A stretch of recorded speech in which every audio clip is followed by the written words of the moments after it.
नमस्ते, कैसे हैं सब। तो आज जो मैंने अपना टॉपिक सोचा था वो था अनफोल्ड द अनसीन। अब ये टॉपिक मैंने जानबूझ के इसलिए सोचा था कि बहुत सारी चीज़ें हैं जो शायद आपको पता भी होंगी। बहुत बार आपने गेस्ट लेक्चर्स अटेंड किए हैं तो काफ़ी स्पीकर्स ने आपको ये बातें बताई भी होंगी, पर हर स्पीकर का एक बताने का तरीका होता है और कुछ नया उसमें डेफिनेटली ऐड होता है। तो मैंने सोचा मैं भी कुछ नई बातें आपको बताऊं। एक्चुअली मैंने बी फार्म कंप्लीट किया 1988 में और एम फार्म कंप्लीट किया 1989 में। तुरंत ही मैं जॉब में ज्वाइन हो चुकी थी। तो अब मुझे ऑलमोस्ट 31-32 ईयर्स का प्रोफेशन का एक्सपीरियंस है और इस एक्सपीरियंस में ऑलमोस्ट 29 ईयर्स टू 30 ईयर्स ये टीचिंग का यानी एकेडमिक्स का एक्सपीरियंस है। काफ़ी स्टूडेंट्स मेरे अंडर ग्रेजुएट हो चुके हैं और पोस्ट ग्रेजुएट भी हो चुके हैं। तो मैंने सोचा कि अब ये सही समय है आप सबसे इंटरेक्ट करूं और मेरे जो कुछ एक्सपीरियंसेस हैं वो आपके साथ शेयर करूं। तो ये एक्सपीरियंसेस शेयर करने के लिए मैंने ये टॉपिक चूज़ किया, अनफोल्ड द अनसीन। अब हम सब जानते हैं कि मैं तो आपको देख नहीं सक रही हूँ और ना ही आप मुझे शायद देख पा रहे हो। क्लासरूम में अगर हमने ये इंटरेक्शन दिया होता तो शायद कुछ अलग तरीके का होता था ये। अब मैं एज गुड एज एक रेडियो जॉकी की तरह आपसे बात कर रही हूँ। आप सब रेडियो सुनते ही होंगे, आपके कुछ फेवरेट चैनल्स भी होंगे। और जब आप रेडियो सुनते हो तो सबसे इम्पोर्टेंट चीज़ जो आप करते हो या आप ध्यान में रखते हो वो सुनना, लिसनिंग।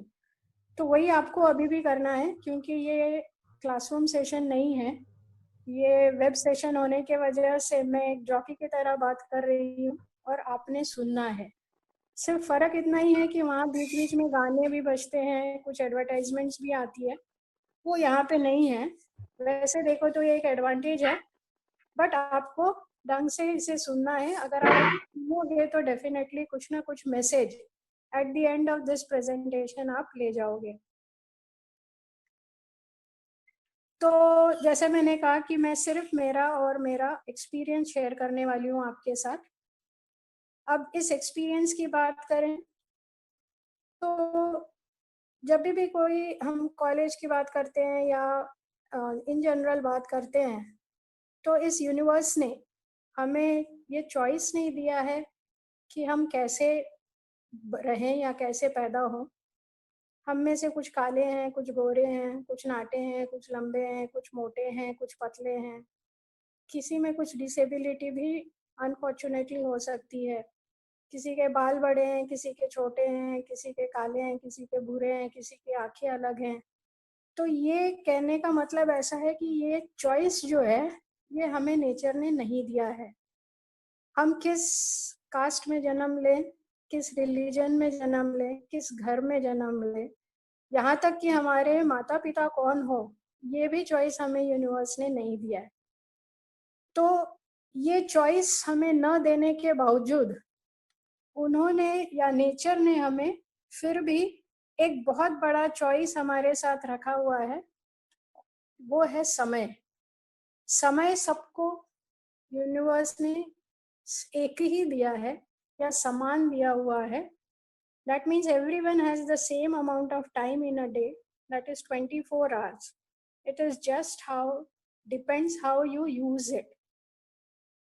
आप तेंदुलकर की बात कर ले, आप लता मंगेशकर की बात कर ले, कपिल देव की बात कर ले, या हमारे पंत प्रधान नरेंद्र मोदी जी की बात कर ले, या हमारे चीफ मिनिस्टर श्री उद्धव जी ठाकरे की बात कर ले, या आपके सर गोविंद सर की बात कर ले, या मैं विनीता काळे की बात कर ले, हम सबके पास यही टाइम फ्रेम है। यानी हमारे पास दिन में 24 घंटे ही हैं, आपके पास भी उतने ही हैं। तो यहाँ पे नेचर ने भेदभाव नहीं किया है। भले ही हमें वो चॉइस नहीं दिया कि हम कैसे बने या कैसे रहें, बट हमें ये चॉइस उन्होंने, यहाँ पे कहीं पे भी उन्होंने भेदभाव नहीं किया। हम सबको ये 24 घंटे इक्वली दिए हुए हैं। अब सिर्फ सवाल ये आता है कि आप इन 24 घंटों का उपयोग कैसे करते हो या उसका इस्तेमाल कैसे करते हो, उस पे आपके जीवन का सक्सेस निर्भर होता है। मैं यहाँ पे समय के बारे में सिर्फ 2 चीज़ों को हाईलाइट करूँगी, जो शायद आपने आज तक कभी किसी स्पीकर से सुना नहीं होगा, जो मैं आपको बताने वाली हूँ। और ये 2 चीज़ें हैं जो मैं एक स्टोरी फॉर्म में या एक इवेंट के फॉर्म में आपको समझाने की कोशिश करती हूँ। तो चलो चलते हैं। जो पहला चीज़ मैं आपको समय के बारे में समझाना चाहती हूँ, आप सबके क्लास में आपका कोई दोस्त होगा, से उसका नाम क्या हो सकता है, चलो रमेश हम नाम रखते हैं, और उसकी एक गर्लफ्रेंड होगी। ये बहुत कॉमन है, हर क्लास में, हर एज ग्रुप में ये होता है कि एक बॉयफ्रेंड होता है या एक गर्लफ्रेंड होती है। अगर लड़की है तो बॉयफ्रेंड, लड़का है तो गर्लफ्रेंड। तो इस उम्र में आपका भी कोई बॉयफ्रेंड या गर्लफ्रेंड हो सकती है। तो चलो हम इसकी एक कहानी सुनते हैं। तो आपका दोस्त है रमेश और आपकी सहेली है सपना। सो ये दोनों गर्लफ्रेंड बॉयफ्रेंड है। तो ये कॉलेज में एक दिन डिसाइड करते हैं कि शाम के 5 बजे, जो हमारे कॉलेज के पास वाला मॉल है, से कौन सा, वो टुली मॉल है या कोई भी मॉल पकड़ लीजिए, बर्डी का इटर्निटी मॉल पकड़ते हैं, वहाँ मिलते हैं।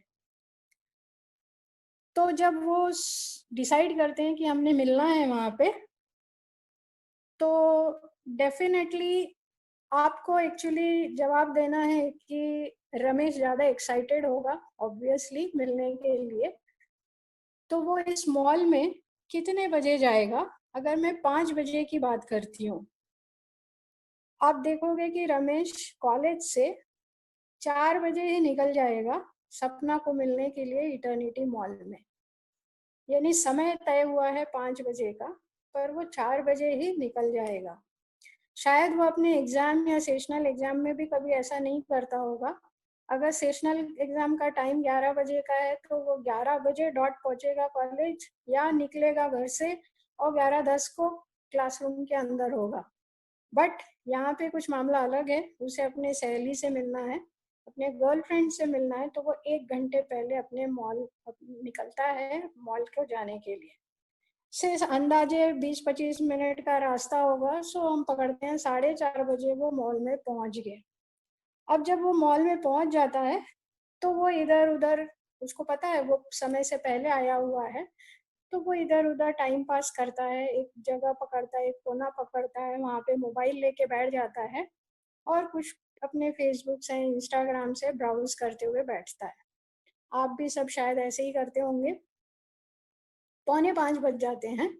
आपको क्या लगता है? रमेश अब बेचैन हो जाता है कि 4:45 हो रहे हैं, अब सपना का आने का समय हो गया है।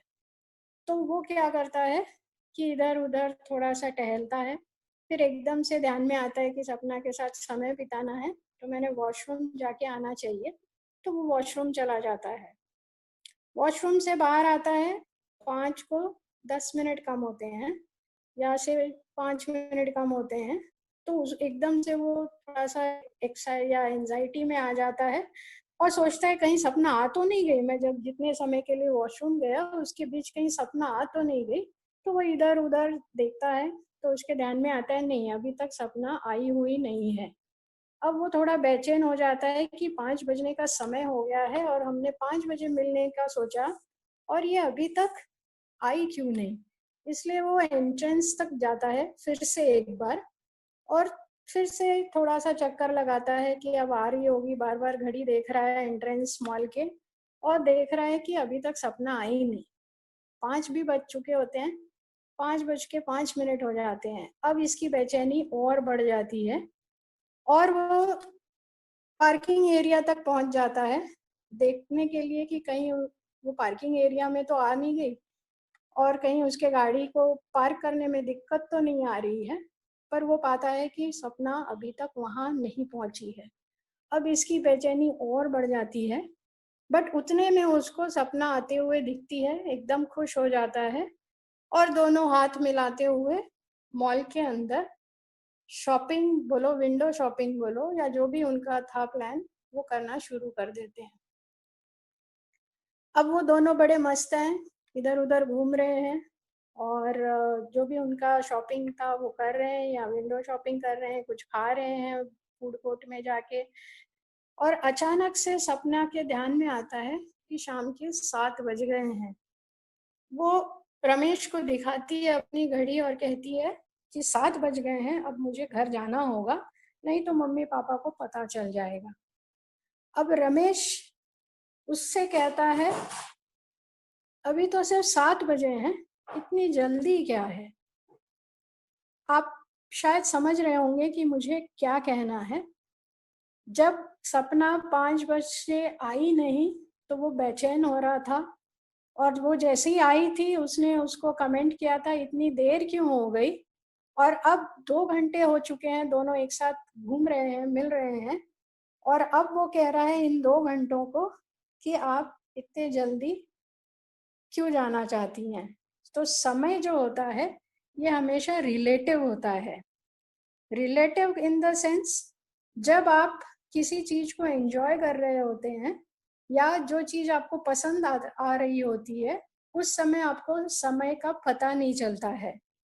पर जो चीज आपको पसंद नहीं आती है उसमें आपको एंजाइटी आती है, और आपको वो 5 मिनट भी भारी लगते हैं। जो रमेश के साथ हो रहा था वो एक्चुअली 10 मिनट या 5 मिनट को भी उसको बहुत भारी लग रहे थे। वो काफी एंजाइटी में था कि अभी तक सपना आई क्यों नहीं, और आने के बाद उसने उसको तुरंत पूछा था कि इतनी देर क्यों हो गई।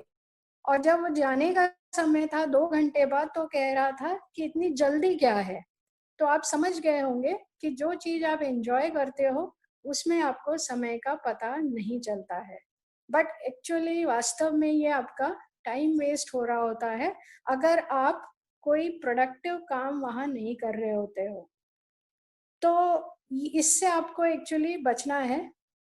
आपने जो भी करना है उसको एंजॉय करते हुए करना है, कुछ ना कुछ उसका आउटपुट आना चाहिए, इस तरह से करना है। Instead of wasting your time in giving likes and dislikes on Instagram, WhatsApp या फेसबुक, इस तरह से समय बिताने से अच्छा है जो भी कीजिए उसको प्रोडक्टिव वे में कीजिए, सो दैट आप उसको एंजॉय करोगे। और जैसे ही एंजॉय करोगे आप कभी भी बोर नहीं होगे। एक्चुअली क्लास में भी यही होता है, जब कोई अच्छा लेक्चर चल रहा होता है या कोई सब्जेक्ट का लेक्चर चल रहा होता है, हमें ऐसे लग रहा होता है कि कब ये छूटेगा, कब हम बाहर जाएंगे। इसका मेन वजह यही है कि आप उसको एंजॉय नहीं कर रहे होते हो। The moment you will start enjoying it, you will find that time becomes a relative term. तो ये पहली चीज थी समय के बारे में मैं जो आपको बताना चाहती थी। दूसरी चीज है, हम सब ने देखा है कि समय जो होता है वो सबके लिए समान होता है। सिमिलरली समय हर एक को सिमिलर अपॉर्चुनिटीज देता है, हर एक को सेम अपॉर्चुनिटी देता है। अगर हम हमारे लोअर क्लास में जब हम पढ़ते थे तो हम रामायण पढ़ते थे। मुझे अभी भी याद है कि रामायण में कैरेक्टर था अंगद, और अंगद ये एक राजकुमार था, काफी बलशाली था, बहुत सारे स्किल्स थे इसमें, काफी अच्छा लीडर था ये। तो जब राम जब साउथ इंडिया में गए और वहां पे उन्हें पता चला इन वानरों के राज्य से कि सीता को रावण श्रीलंका लेके गए हुए हैं, तो उस समय उन्हें डिसाइड करना था कि अब श्रीलंका में जाके एक बार सीता माँ से कौन मिलेंगे। तो ऑब्वियस चॉइस अंगद थे, क्योंकि वो सबसे वो तो उस राज्य के राजकुमार भी थे, और उनमें वो सारे स्किल सेट्स थे जो वो अप्लाई या यूज कर सकते थे और सीता को ढूंढ सकते थे श्रीलंका जाके। बट अंगद को ये अपॉर्चुनिटी पसंद नहीं आई या उसके ध्यान में नहीं आई। उसने कुछ बहाना बनाया, शायद उन्हें जाना नहीं होगा, तो उन्होंने बहाना बनाया कि मैं इतने दूर श्रीलंका चला तो जाऊंगा पर वापस कैसे आऊंगा। ये उनके मन में कुछ जस्टिफिकेशन देने के लिए ऐसे उन्होंने श्री राम जी से कहा। तो वहां पे हनुमान जी खड़े थे, और आपको पता है हनुमान हर काम को रेडीली एक्सेप्ट करते थे। तो हनुमान जी को जो थे उनका नेक्स्ट चॉइस था, तो राम जी हनुमान जी की तरफ मुड़े और उन्होंने कहा कि आप जा सकते हो क्या श्रीलंका समुद्र पार करके सीता माँ को ढूंढने के लिए। एंड हनुमान ऐसा कैरेक्टर है कि वो हमेशा रेडी रहते थे। उन्होंने कहा हाँ बिल्कुल मैं जाऊंगा और सीता माँ को ढूंढ के आऊंगा। और आज हम वैसे देखो तो अपॉर्चुनिटी दोनों को मिली थी। इनफैक्ट पहली अपॉर्चुनिटी अंगद को मिली थी और दूसरी अपॉर्चुनिटी उन्होंने मना करने के वजह से हनुमान जी को मिली थी। और आज हम हनुमान चालीसा पढ़ते हैं और नहीं कि अंगद चालीसा पढ़ते हैं। शायद अगर वो अपॉर्चुनिटी अंगद ने एक्सेप्ट की होती थी उस समय, तो हम अंगद चालीसा पढ़ते दिखते थे, न कि हनुमान चालीसा। तो मेरा कहने का मतलब ये है कि अपॉर्चुनिटी, जैसे समय सबके लिए एक समान है, वैसे ही अपॉर्चुनिटी सबको सिमिलर आती है। सिर्फ ये हम होते हैं कि उस अपॉर्चुनिटी को लेना चाहते हैं कि नहीं लेना चाहते हैं। जो नहीं लेना चाहते हैं वो बहाने बनाते हैं, कुछ ना कुछ जस्टिफिकेशन देते हैं, और जो लेना चाहते हैं वो सोचते नहीं हैं, उसमें कूद पड़ते हैं। ये दो बातें समय के बारे में बहुत ही ध्यानपूर्वक आपने समझना चाहिए कि समय सबके लिए एक होता है। किसी के पास भी 25 घंटे नहीं है, सबके पास 24 घंटे हैं। बट ये एक रिलेटिव टर्म है। अगर हम किसी चीज को एंजॉय करते हैं तो हमें पता ही नहीं चलता कि समय कैसे निकल गया। बट अगर हम किसी चीज को एंजॉय नहीं करते हैं तो हर एक पल हमारे लिए बिताना मुश्किल हो जाता है। तो सबसे पहली सीख आपने ये देखनी है कि आप हर चीज जो भी कर रहे हो वो फुल इन्वॉल्वमेंट से कीजिए और उसको एंजॉय कीजिए। दूसरा हमने देखा कि अपॉर्चुनिटी समय सबको एक जैसी देती है, सिर्फ आपके ऊपर निर्भर है कि उस अपॉर्चुनिटी को आइडेंटिफाई करना और उसको ग्रैब करना।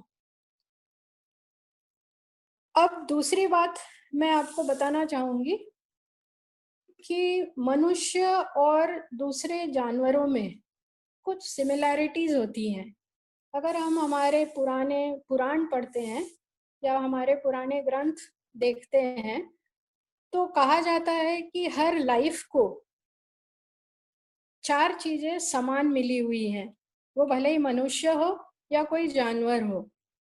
सबसे पहली बात आती है उसमें आहार, दूसरी बात आती है उसमें निद्रा, तीसरी बात आती है उसमें भय, और चौथी बात आती है उसमें मैथुन। मैं मैथुन के जगह इच्छा ये एक टर्म यूज करूंगी। तो ये 4 चीजें आप अगर ध्यान से सोचें तो आपके भी ध्यान में आएगा कि हाँ ये 4 चीजें हम में सिमिलैरिटी है। कोई भी एनिमल, कोई भी बर्ड, कोई भी जीव जंतु के बारे में अगर हम सोचें तो हर एक को आहार चाहिए, हर एक को निद्रा भी चाहिए, हर एक में एक ना एक प्रकार का भय होता है और हर एक में एक इच्छा प्रबल होती है। अब ये तो हुई समानता, बट मैं इसको अगले तरीके से या दूसरे तरीके से लेती हूँ कि भले ही ये 4 चीजें समान हैं, बट एक्चुअल में अगर आप देखो तो ह्यूमन बीइंग और दूसरे एनिमल्स में इसमें असमानता है। जैसे भले ही हमें चारों चीजें लगती हैं हर एक एनिमल को, बट चारों चीज का अप्रोच जो है वो बहुत अलग होता है अगर हम एनिमल वर्ल्ड की बात करें, दूसरे एनिमल वर्ल्ड की, और ह्यूमन बीइंग से उसे कंपेयर करें। तो चलो देखते हैं सबसे पहले आहार। अब आहार की अगर हम बात करते हैं तो ये सबको जरूरत है इसकी, बट ह्यूमन बीइंग और एनिमल्स में इसका जो तरीका है आहार लेने का, उसमें बहुत फर्क है। आपने कभी ऑब्जर्व किया होगा कि जो चिड़िया होती है वो दिन भर कुछ ना कुछ चुगती रहती है। कभी कभी भी आप देखो, मैंने तो भी जब भी देखा है, बहुत कम समय वो चहक रही होती हैं या डाल पे बैठ के अपने आप को साफ कर रही होती हैं, बट अक्सर वो कुछ ना कुछ चुगती हुई दिखाई देती हैं। सुबह आप तोता देखेंगे, सुबह वो लोग निकलते हैं खेत के तरफ और शाम को वो वापस आते हैं पूरा दाना चुग कर।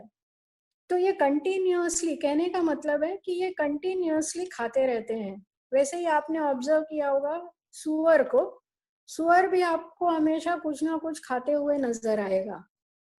बट अगर आप उनके हेल्थ की बात करें तो आप कभी आपने देखा नहीं होगा कि चिड़िया को डायरिया हो गया है या चिड़िया को कॉन्स्टिपेशन हो गया है।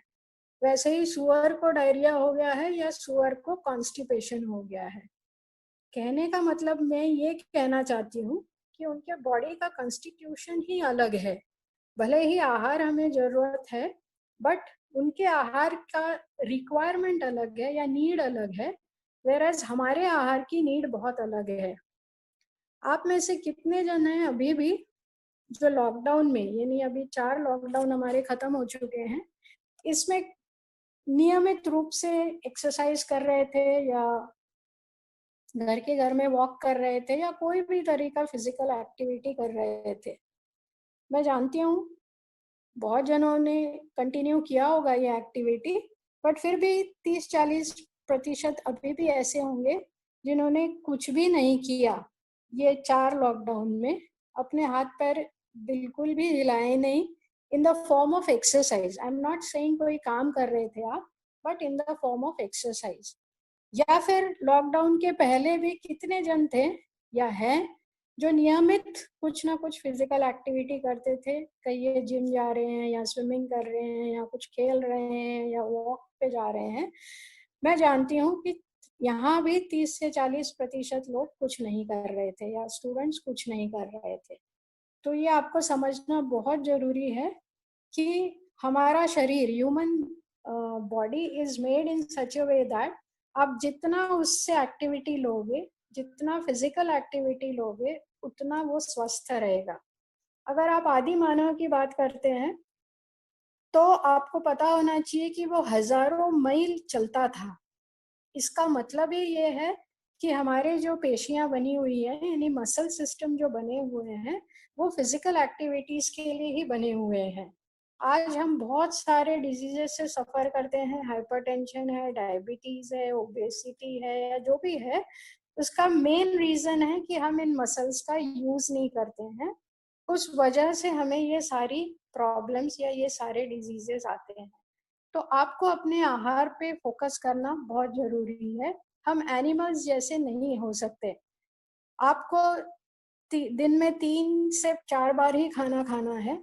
अगर आप दिन भर कुछ ना कुछ हर 1 घंटे बाद या कुछ दिखा और मुंह में डाला ऐसे करते रहोगे तो डेफिनेटली आपको diarrhoea, constipation and the other advance diseases होने में समय नहीं लगेगा।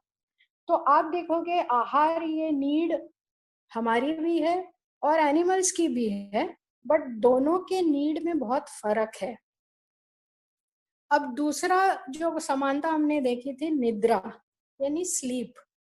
अब निद्रा की भी अगर हम बात करें तो आपने देखा होगा, कभी ऑब्जर्व किया होगा, डॉग्स हैं या फिर कैट्स हैं या फिर आपने शेर, टाइगर ये सब भी देखे होंगे, तो ये काफी घंटों तक, भालू भी एक ऐसी प्राणी है जो काफी घंटे सोते हैं।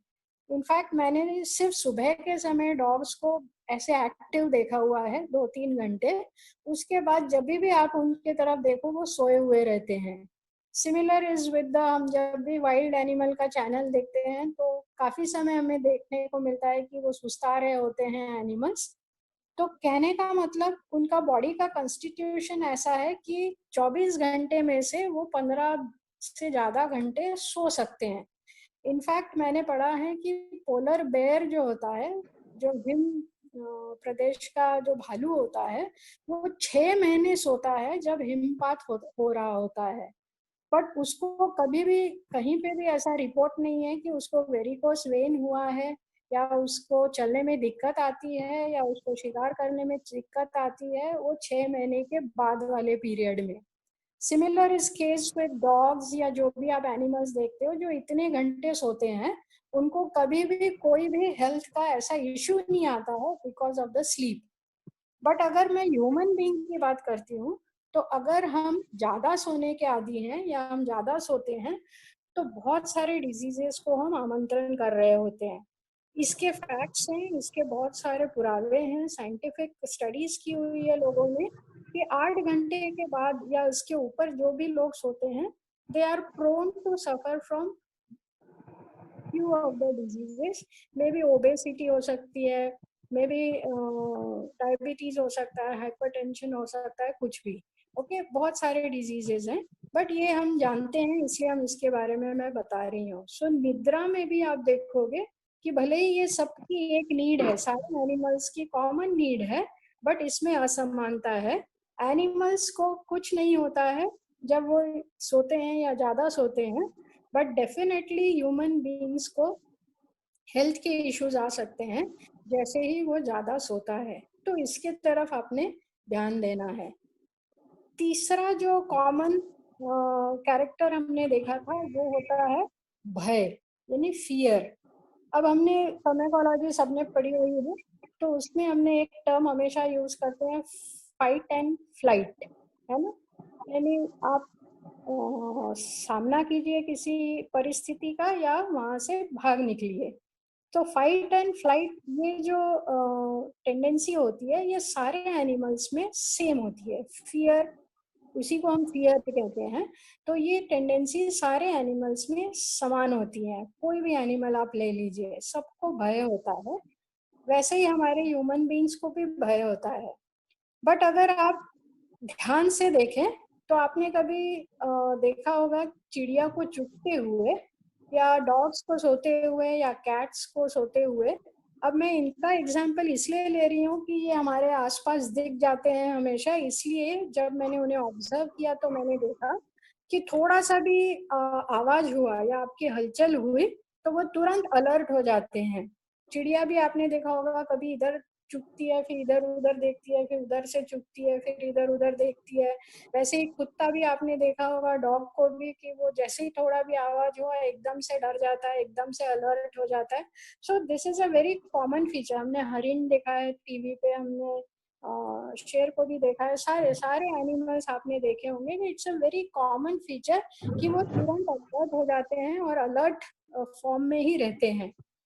बट अगर हम ह्यूमन बीइंग्स की बात करें तो फियर हम में एक कैरेक्टरिस्टिक है, बट अगर हम एक्सेस अलर्ट होंगे उस फियर का, या वो डर हमेशा अपने मन में लेते हुए चलेंगे, तो वो हमें हानिकारक है, क्योंकि वो हमारे एड्रेनर्जिक्स को हमेशा शूट अप करके रखेंगे और इससे हमारे हार्ट्स और वाइटल ऑर्गन्स पे फर्क पड़ेगा। सो फियर आपको कंट्रोल करते आना चाहिए एज अ ह्यूमन बीइंग। सो भले ही ये समान कैरेक्टर है, बट आप देखोगे कि दोनों में फर्क है। ह्यूमन बीइंग का भय और एनिमल्स का भय। एनिमल्स इतने भय उनमें होता है बट उन्हें कभी हार्ट अटैक नहीं आता है, कभी भी उन्हें हेल्थ का इशू नहीं आता है उस भय के वजह से। बट अगर हम ह्यूमन बीइंग की बात करें तो एक्सेसिव फियर अगर आप में होगा तो आपको स्ट्रेस आता है, एंजाइटी आती है, वो सारे रिएक्शन चालू हो जाते हैं, एंड फाइनली आपको हार्ट अटैक भी आ सकता है। तो ये बात आपको समझनी चाहिए कि भय किस लेवल तक, किस हद तक हमने रखना चाहिए। इससे अच्छा है कि हम कुछ प्रिकॉशंस लें, कुछ आदतें ऐसी डालें कि ये जो भय वाली स्थिति है ये आए ही नहीं। Okay, so this is how you must cover up with the fear और द भय। अब लास्ट चीज जो है वो आती है, या जो समानता है वो आता है इच्छा। अब इच्छा ऐसी है, यानी नीड जो ऐसी है वो सबकी समान होती है, सारे एनिमल्स की भी समान होती है। अब मैं अगर बात करूं मैथुन या इच्छा की, तो एनिमल्स में ये एक बहुत ही नॉर्मल नीड होती है। आपने देखा होगा कि वो रैम्पेड सेक्स करते हैं, बट उनमें कोई ऐसे सेक्स रिलेटेड डिजीजेस नहीं होते हैं। बट अगर मैं ह्यूमन बीइंग की बात करती हूँ तो अगर हम रैम्पेड सेक्स या मैथुन करते हैं तो हमें सेक्स रिलेटेड डिजीजेस होने के बहुत चांसेस होते हैं। आप ऑलरेडी सेक्सुअली ट्रांसमिटेड डिजीजेस के बारे में पढ़ चुके हैं, तो मैं इसके बारे में ज़्यादा डिटेल में नहीं बताऊंगी। अब ये चारों चीज़ें हम कंट्रोल कैसे करें, या हमसे कंट्रोल नहीं होता है, इसके लिए मैं एक छोटी सी स्टोरी आपको नरेट करती हूँ। एक लेडी होती है, बहुत बूढ़ी लेडी होती है, उनका नाम माया है। अब ये माया देवी जो होती हैं बहुत 80 साल की उम्र होती है, उनके दांत नहीं होते हैं, या फिर कह लीजिए कम दांत होते हैं, बट वो च्यू करने वाले दांत नहीं होते हैं, और वो खाना जो खाती हैं वो सॉफ्ट फूड खाती हैं। अब राजू एक लड़का है जो 7-8 साल का बच्चा है, और वो एक, जहाँ माया देवी रहती हैं जिस फ्लैट स्कीम में, उसके सामने एक बहुत बड़ा मैदान है। ये राजू भी सेम फ्लैट स्कीम में रह रहा होता है माया देवी के, और वो रोज वहाँ पे उस मैदान में फुटबॉल खेलने जाता है। अब एक दिन शाम के वक्त माया देवी मैदान में गई और उन्होंने राजू को आवाज दिया, राजू कम हियर। अब राजू दौड़ते हुए आया, क्योंकि वो माया देवी को पहचानता था। तो माया देवी ने हाथ आगे करके उन्हें एक काजू दिया। अब वो काजू देख के राजू एकदम प्रफुल्लित हो गया, उल्लासित हो गया। उसने तुरंत उनको थैंक यू कहा, मुंह में डाला काजू, खाते खाते फिर से गया फुटबॉल खेलने। अब ये नित्य क्रम हो गया, रोज शाम को माया देवी आती थी और राजू को काजू देती थी। एक दिन 5-6 दिन बीत गए, और एक दिन राजू के मन में आया कि ये माया देवी मुझे रोज काजू क्यों देती है, अभी तक तो दे नहीं रही थी, अब इतने में उन्होंने देना मुझे क्यों शुरू किया। तो वो उनसे सोच लेते हैं कि हम इनसे पूछने वाले हैं माया देवी से कि वो क्यों हमें काजू देती हैं। तो शाम को जैसे ही माया देवी ने कहा राजू काजू, तो राजू दौड़ते हुए आया और उन्होंने कहा कि माया देवी को कि थैंक यू, आपने मुझे काजू, आप मुझे रोज दे रही हैं, पर मैं पूछना चाहती हूँ कि आप ये काजू मुझे रोज क्यों देते हो। तो माया देवी ने उनको जवाब दिया कि मेरे दांत नहीं है, और वो पलटकर अपने फ्लैट में चली गई। रात को सोते समय राजू के दिमाग में बात आई कि माया देवी के मुंह में दांत अगर नहीं है तो उन्होंने काजू खरीदे ही क्यों, मुझे देने के लिए खरीदे क्या, ये उसके दिमाग में बात आई। तो वो सोच लेता है कि अब मैं नेक्स्ट डे फिर से माया देवी से पूछूंगा कि फिर आपने ये काजू खरीदे क्यों। सो नेक्स्ट डे वो फिर से माया देवी आती हैं, राजू काजू, दौड़ते हुए राजू वापस आता है, काजू हाथ में लेता है और माया देवी से कहता है कि आपने कहा कि आपको दांत नहीं है, तो फिर ये काजू मुझे आप क्यों दे रहे, आप काजू खरीदते ही क्यों हैं। तो माया देवी ने उन्हें जवाब दिया कि मैं काजू नहीं खरीदती, मैं चॉकलेट खरीदती हूँ जिसके अंदर ये काजू होता है। आप समझ गए होंगे कि मैं क्या कहना चाहती हूँ, कि माया देवी रोज वो चॉकलेट चूस लेती थी और बचा हुआ काजू जो वो नहीं खा सकती थी वो राजू को देती हैं। तो आपको क्या लगता है, ये काजू इसके बाद राजू ने कभी खाया होगा, या वो अपने लाइफ टाइम में कभी खा पाएगा क्या ये काजू। तो एक्चुअली ये इल्यूजन है।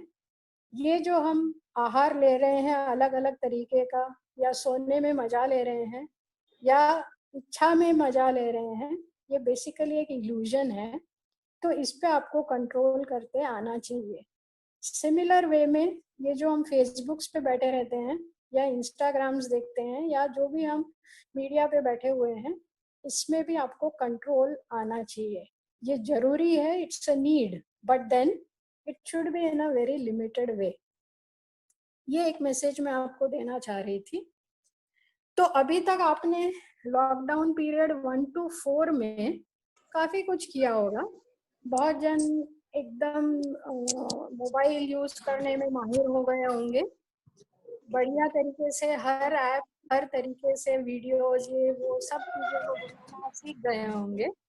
बहुत जनों ने अपना समय फेसबुक, इंस्टाग्राम या कुछ मीडियाज पे व्यतीत किया होगा। बहुत जनों ने खाना बनाना सीखा होगा। मैंने कुछ फीडबैक्स देखे थे जो कह रहे थे हमने खाना बनाना सीखा। बहुत अच्छी बात है, आप लोगों ने खाना बनाना सीखा। वैसे ही बहुत जनों ने खाना बताया होगा। सिमिलरली कुछ जनों ने आर्ट्स या पेंटिंग में अपना इंटरेस्ट देखा होगा और उन्होंने वो स्किल अपनी डेवलप की होगी। कुछ जनों ने गाना अपना सुधारा होगा या गाने के स्किल में सुधरे होंगे, और कुछ जने होंगे उन्होंने अपना नाच या डांस या कुछ ऐसी हॉबी में अपने आप को सुधारा होगा। तो मैं जानती हूँ विद माई एक्सपीरियंस, भले ही मैंने किसी से कोई बात नहीं की या पूछा नहीं है, बट फिर भी मैं कहती हूँ कि 80% लोगों ने इसमें से कुछ ना कुछ चीजें ही की हैं लॉकडाउन 1 to 4 में। सच खुल चुका है और हम लोग अब लॉकडाउन 5 तरफ, और 5 is nothing, it's not a lockdown but it is an unlocking process. तो आप भी अब इस अनलॉकिंग प्रोसेस में आ चुके हो। 5 के बाद ये अनलॉकिंग प्रोसेस है। अब जब आपके पास, आपको पता है यूनिवर्सिटी ने ऑलरेडी बता चुके हैं कि शायद मेरे हिसाब से और भी 45 डेज तक हमारा कॉलेज खुलने नहीं वाला है। जब 45 डेज अभी भी आपके पास बचे हुए हैं और अब ये लॉकडाउन पीरियड नहीं है, अनलॉकिंग पीरियड है, तो आपने, मेरी इच्छा है कि 2 चीजों पे ध्यान रखना चाहिए। एक है प्रोफेशन इंफॉर्मेशन लेना और दूसरा है सेल्फ एनालिसिस। क्योंकि लॉकडाउन 1 to 4 में आप जो चाह रहे थे, जो आपके हॉबीज थे, जो आपने पसंद किया वो आपने किया, बट अब ये लॉकडाउन नहीं है, अब ये अनलॉकिंग पीरियड है। तो इस अनलॉकिंग पीरियड में अब आपका जिम्मेदारी बनती है कि आपने अब अपने प्रोफेशन के बारे में इंफॉर्मेशन लेनी है, उसको सेल्फ एनालिसिस में डालना है, तभी आपका फ्यूचर सक्सेसफुल हो सकता है। आप मेरी बात समझ रहे हो, राइट? सो अब आपने लॉकडाउन 1 to 4 वाला जो फेज है उसको भूल जाना है और नए सिरे से अपना अनलॉकिंग शुरू करना है। क्योंकि अब आप 3rd ईयर में जा चुके हो, सिर्फ आपके पास 2 साल बचे हुए हैं बी फार्म की डिग्री ले, तो अब ये सबसे समय है। और इनफैक्ट आपके पास पूरा 24 hours for 45 days multiplied by 45 days, इतने आवर्स हैं आपके पास अपने प्रोफेशन के बारे में सही इंफॉर्मेशन लेने की, खुद का एनालिसिस करने का, अपना एक प्लान बनाने का, सो दैट आप आपके फ्यूचर को सक्सेसफुल बना सके।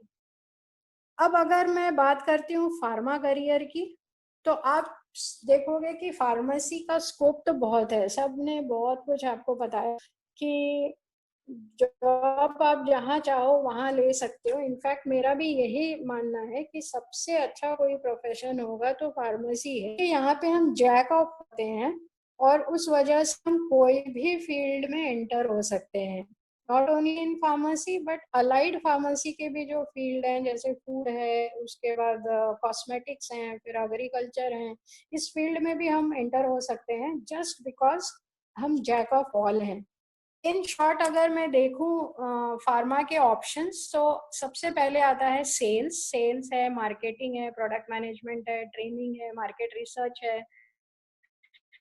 फिर आता है प्रोडक्शन जिसमें और स्टोर है। फिर आता है आर एन डी बहुत बड़ा डिवीजन है, इसमें फॉर्मुलेशन डेवलपमेंट होता है, drug discovery, analytical method, novel drug delivery, herbs, फिर फार्माकोकाइनेटिक एक्स्ट्रा।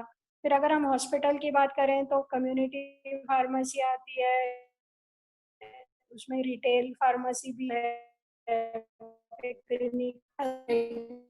रेगुलेटरी यानी बहुत बड़ा डीए आता है, पेटेंट आता है, प्रॉपर्टी राइट्स आते हैं, फिर फार्मा एडमिनिस्ट्रेशन आता है, फार्मा इकोनॉमिक्स आता है, जर्नलिज्म है, इंश्योरेंस है, बहुत बड़ा फील्ड है। फिर से ये अगर हम अलाइड फील्ड की बात करें, बायोटेक्नोलॉजी, तो वहाँ पे भी हम फार्मासिस्ट को डाउनस्ट्रीम प्रोसेसिंग और जेनेटिक इंजीनियरिंग में काफ़ी स्कोप है।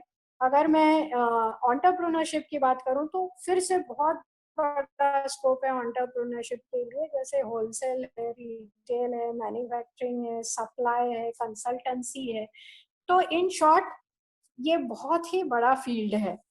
अगर मैं इस पॉइंट पे मैं ये सारे फील्ड के डिटेल में आपको बताना मेरे लिए पॉसिबल नहीं है because of the time constraint, but मैं डेफिनेटली 4 एरियाज जो हैं मैं उसको हाईलाइट करती हूँ, सो दैट मैं जो आपको बात बताना चाह रही हूँ कि आपने फार्मा प्रोफेशन को एक्सप्लोर करना है इस समय में, अनलॉक पीरियड में, जो बस 24/45 डेज मिनिमम है।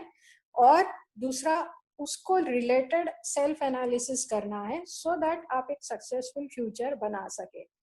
तो मैं एग्जांपल लेती हूँ कि आप जब ग्रेजुएट हो जाते हो या पोस्ट ग्रेजुएट हो जाते हो, तो आपने इंडस्ट्री में अगर सपोज जाने का सोचते हैं आप, तो आप कैसे एंटर हो सकते हो इंडस्ट्री में। तो सबसे मेन जो इंटरेस्ट वाला फील्ड होता है, क्योंकि मैक्सिमम एमकॉम के स्टूडेंट के साथ जब मैं बात करती हूँ तो उनका पहला चॉइस होता है रिसर्च एंड डेवलपमेंट। अब रिसर्च एंड डेवलपमेंट में काफ़ी चीज़ें होती हैं, जैसे it deals with the process of drug discovery and testing. फिर आपका क्या एजुकेशन क्वालिफिकेशन है, उस हिसाब से आपको लैब इक्विपमेंट्स, उसका डिज़ाइनिंग, उसका कंडीशनिंग, उसका मेंटेनेंस, बहुत सारी बातें आती हैं, वो सारा इस फील्ड में कवर होता है। फिर आप एंटर कर सकते हो प्रोडक्शन या क्वालिटी कंट्रोल में, जो एक्चुअली मैन्युफैक्चरिंग ऑफ प्रोडक्ट्स को कवर करता है। इसमें आप क्वालिटी अश्योरेंस ले लीजिए, कंप्लायंस ले लीजिए, इवन रेगुलेटरी बॉडीज के स्टैंडर्ड्स भी यहीं पे इंक्लूड होते हैं। अगर मैं बात करती हूँ तीसरी फील्ड, तो वो है डिस्ट्रीब्यूशन।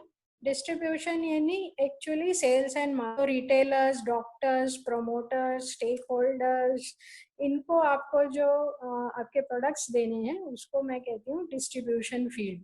तो जनरली स्टूडेंट्स ये 3 फील्ड में जाते हैं अगर हम जॉब की बात करते हैं आफ्टर ग्रेजुएशन या post graduation.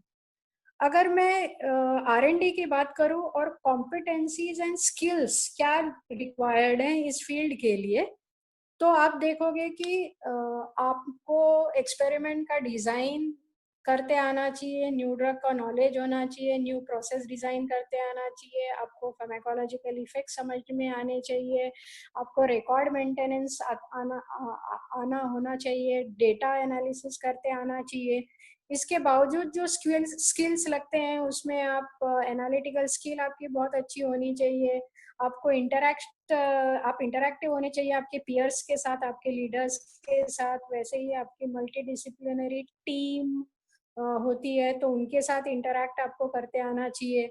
Similarly to work in a challenging and fast paced environment, क्योंकि हम एक प्रोडक्ट को मार्केट में लाने के लिए सालों साल नहीं लगा सकते। कंपनी मैक्सिमम 6 महीने, बहुत हो गया 1 साल।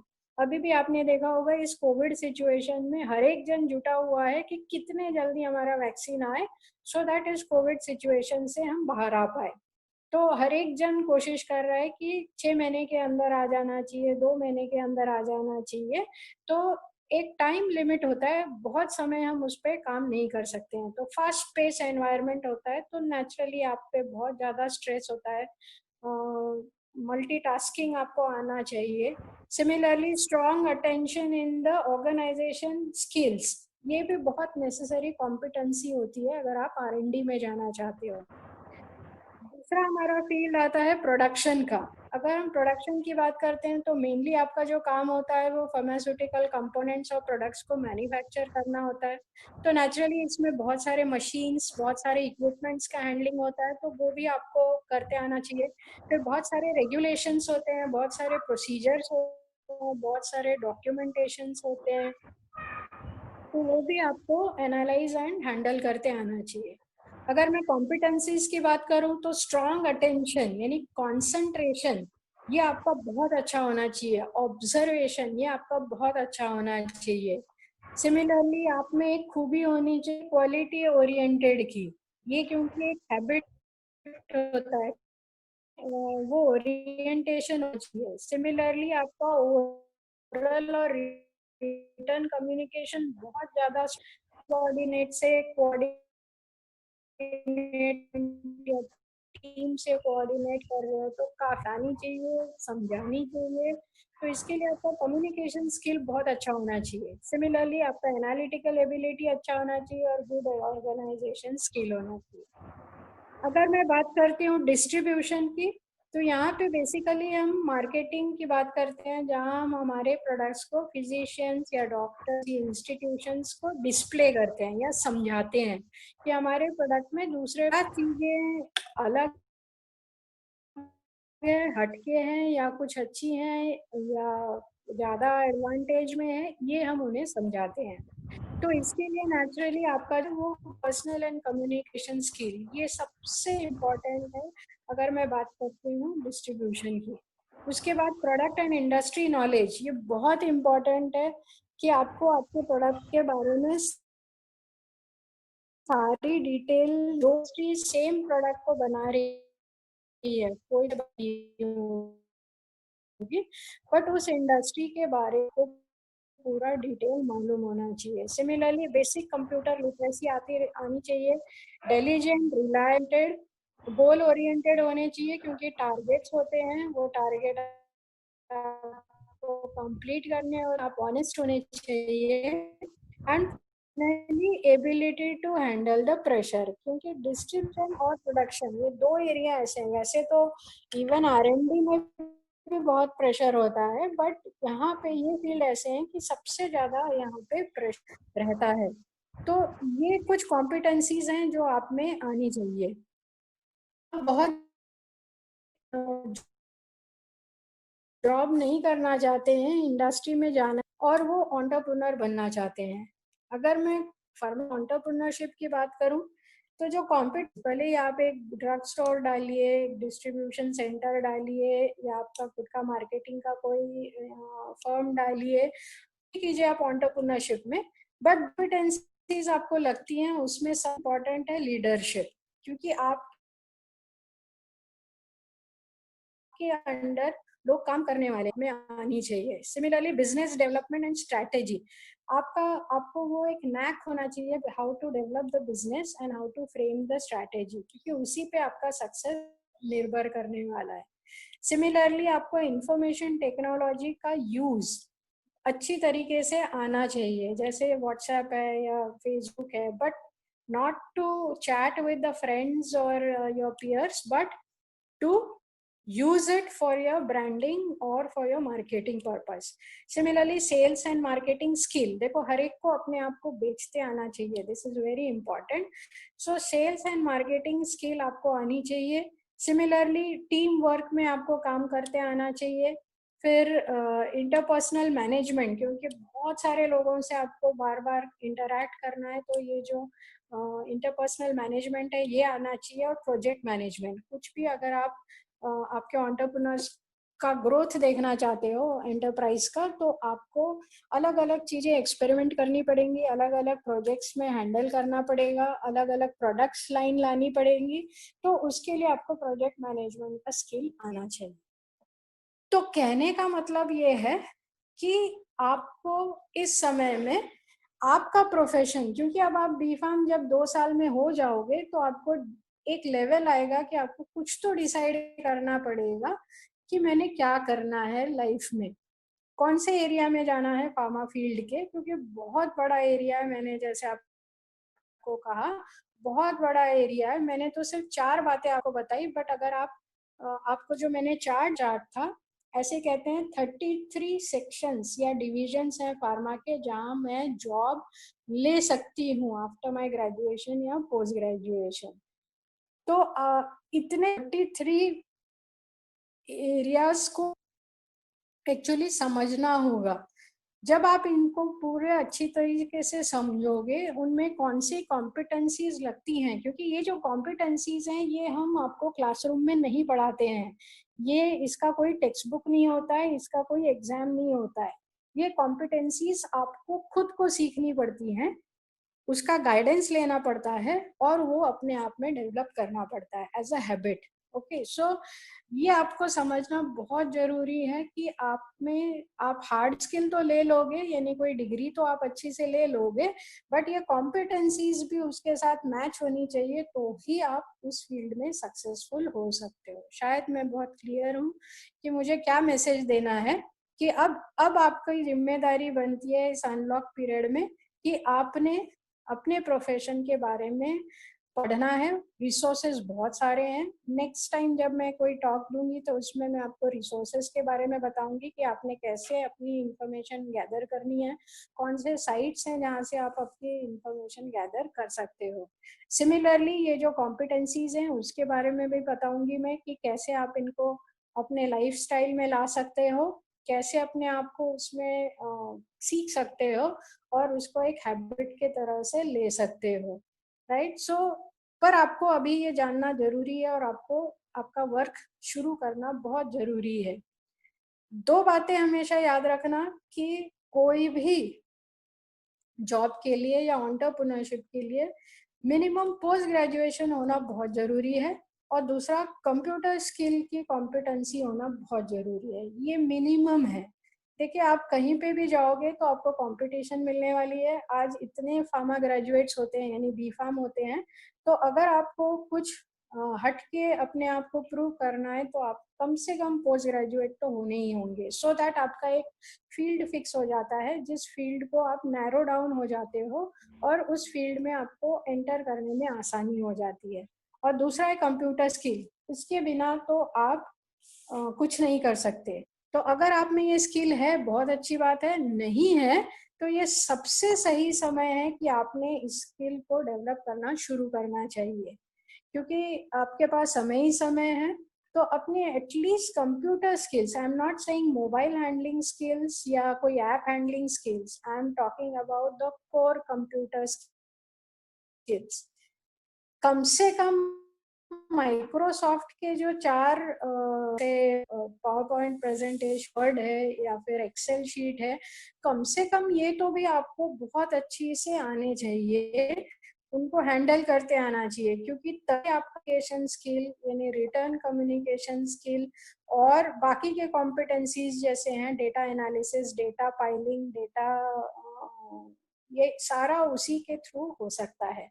वैसे ही आपको प्रेजेंटेशंस देने होते हैं, इसलिए आपका पीपीटी प्रेजेंटेशन यानी पावर पॉइंट प्रेजेंटेशन स्किल भी बहुत अच्छा होना चाहिए। तो कहने का मतलब है कि आपने इस समय ये ध्यान में रखना है कि आपने पोस्ट ग्रेजुएशन करना ही है, और दूसरा आपने आपके कंप्यूटर स्किल को एनहांस करना है। अब एक बात हमेशा ध्यान में रखो, we all are different, individual they differ. मैंने यहाँ पे बताया रीजन होगा, हो सकता है इनहेरिटेड, ये हमारे हाथ में नहीं है, और एक्वायर्ड में भी हम जिस बैकग्राउंड से बड़े हुए हैं बचपन से, उस वजह से कुछ चीजें जो हैं हमने वो एक्वायर की हुई है। But there is a difference. Self analysis, जब तक आप अपने आप को समझोगे नहीं कॉम्पिटेंसीज या स्किल सेट्स को लेकर, तब आप कोई भी फील्ड में ग्रो नहीं हो पाओगे फ्यूचर में। तो अब आपका दूसरा असाइनमेंट ये रहेगा कि अपने आप को समझो, खुद समझिए कि आप में क्या ऐसी चीज नहीं है जो दूसरों में है, या आप अगर सोचते हो कि मैंने R&D फ्यूचर करना चाहिए, तो आर में कौन से स्किल सेट्स लगते हैं, और उस स्किल्स सेट्स को ध्यान। तो करियर डिसीजन, बहुत ये टर्म सुना होगा। तो करियर डिसीजन ये है, बेसिकली आपको एक करना होता है, आपको करियर ऑप्ट होते हैं और सेल्फ इवेल्युएशन करना होता है, कहते हैं, या करियर में कैसे करियर अपना बनाओ, या करियर काउंसलिंग में भी जो बताया भी, ये तीनों चीजों को फोकस करके ही बताया जाता है। और चौथी नहीं, जब आपको ये तीन चीजें क्लियर हो गई, आपने अपना सेल्फ इवेल्युएशन, करियर ऑप्शंस आपके सेल्फ इवेल्युएशन के हिसाब से क्या है आपके पास अवेलेबल, अब आपको जब पता है कि आपके पास क्या अवेलेबल है, तो आपने एक प्लान बनाना है, और प्लान बनाने के बाद लास्ट स्टेप आती है एक्शन लेना। This is what is called as career counselling, right. तो आपने सेल्फ इवेल्युएशन के तरफ अब आप ध्यान देना। सेल्फ इवेल्युएशन में मैंने जैसे कहा कि हर एक बंदा अलग है, हर एक पर्सन, तो आपको अपने आप को समझना बहुत जरूरी है। जनरली सेल्फ इवेल्युएशन ओवरलैप होते हैं चार चीजों में: skills, interest, personality style and the career values. Means आप में कुछ स्किल्स ऐसे होंगे जो आपको बचपन से हैं आप में,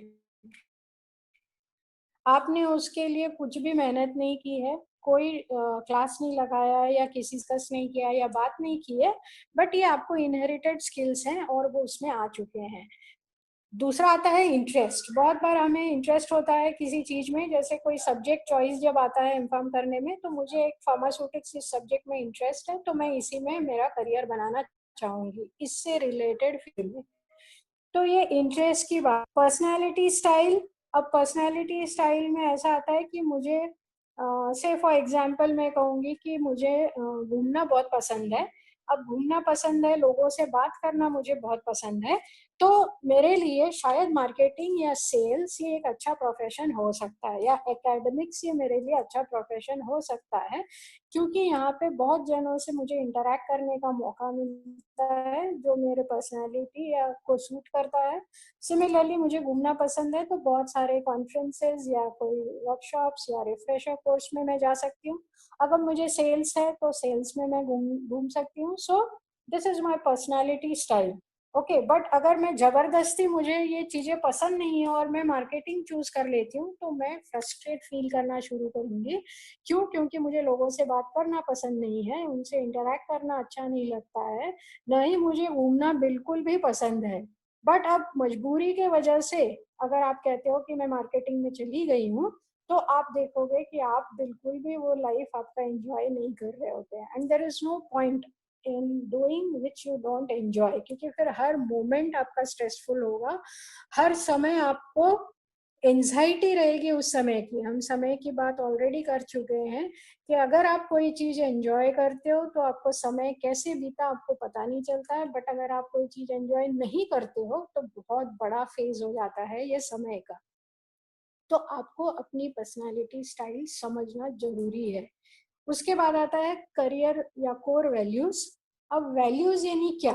जैसे अब मैं कुछ चीज ऐसे पकड़ूंगी, मेरी वैल्यू ऐसी है कि मैं किसी को ब्राइब नहीं करूंगी कुछ भी हो जाए। ये मेरी एक वैल्यू सिस्टम है।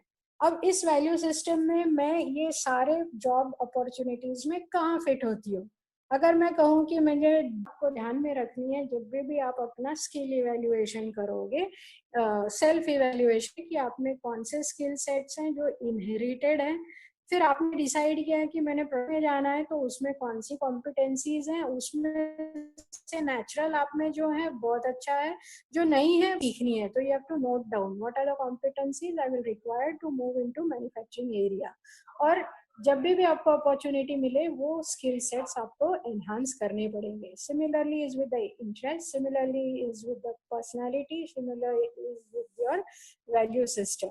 सो ये जब आप अपने आप को समझ लेते हो, आप अपने प्रोफेशन को भी समझ चुके हो, तो अब ये जो जर्नी होती है ये बहुत आसान हो जाती है। तो आपने अपने सेल्फ इवेल्युएशन कर लिया है, आपने आपके करियर ऑप्शंस को भी ढूंढ लिया है, अब आपको इसको रीच करने में आसानी हो जाती है।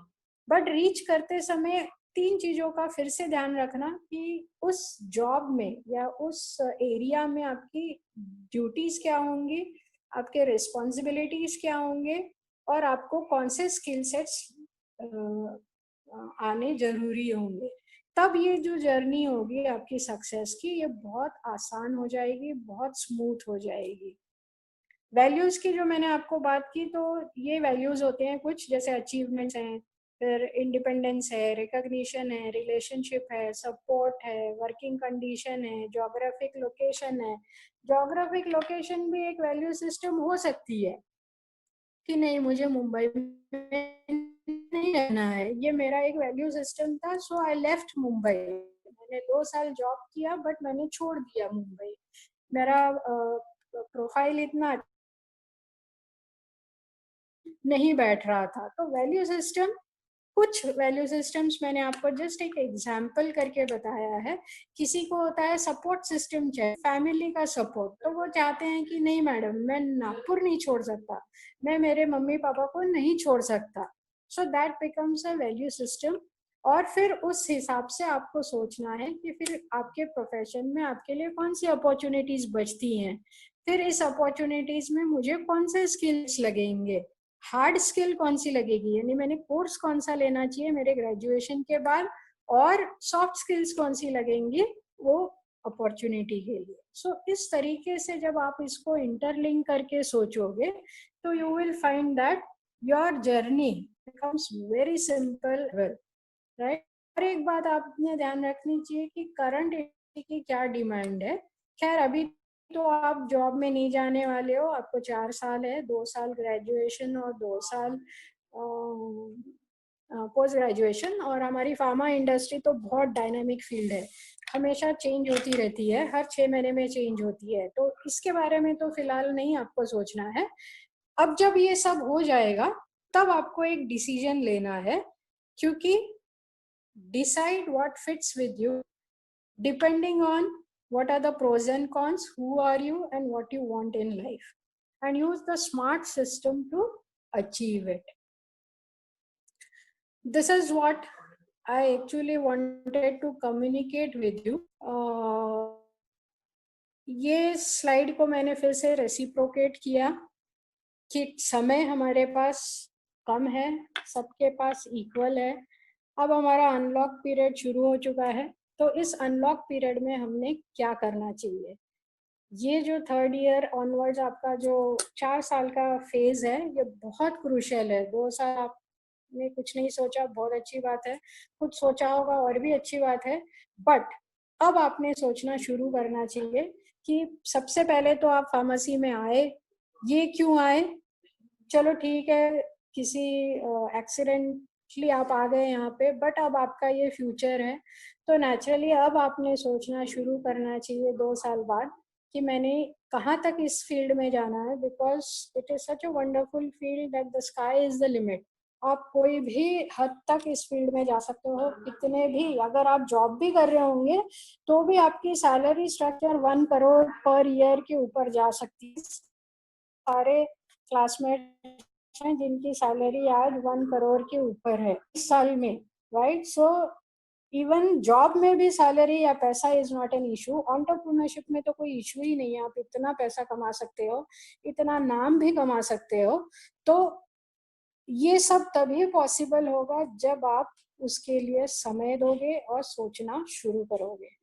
So thank you very much for patiently hearing me. सबसे पहले तो मैं आपको बहुत बहुत थैंक यू कहना चाहती हूँ कि आपने मुझे सुनने के लिए अपना वक्त दिया।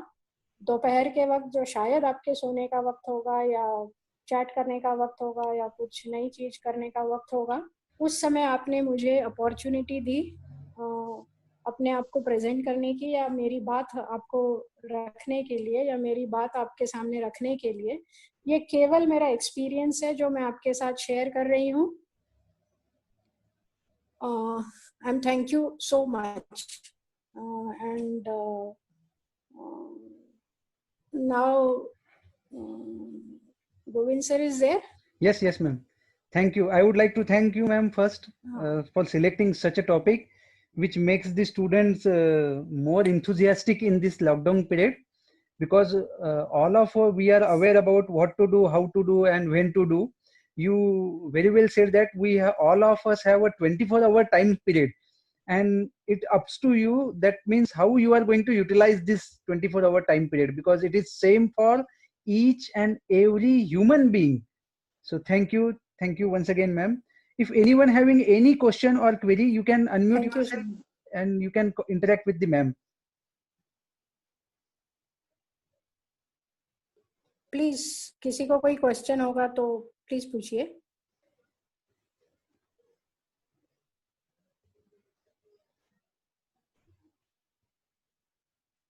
Please feel free to ask. Is there any problem to unmute yourself?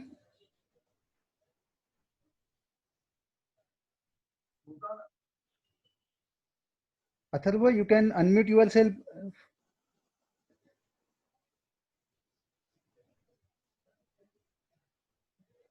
Is this possible to you to unmute yourself? First of all, ma'am, thank you. It was a great session, and some of the concepts like utilizing your time was actually my personal was a really good session for me. I have no doubts because ma'am explained it really well, and that's it. Thank you, Atharva. Thank you so much. Anybody else?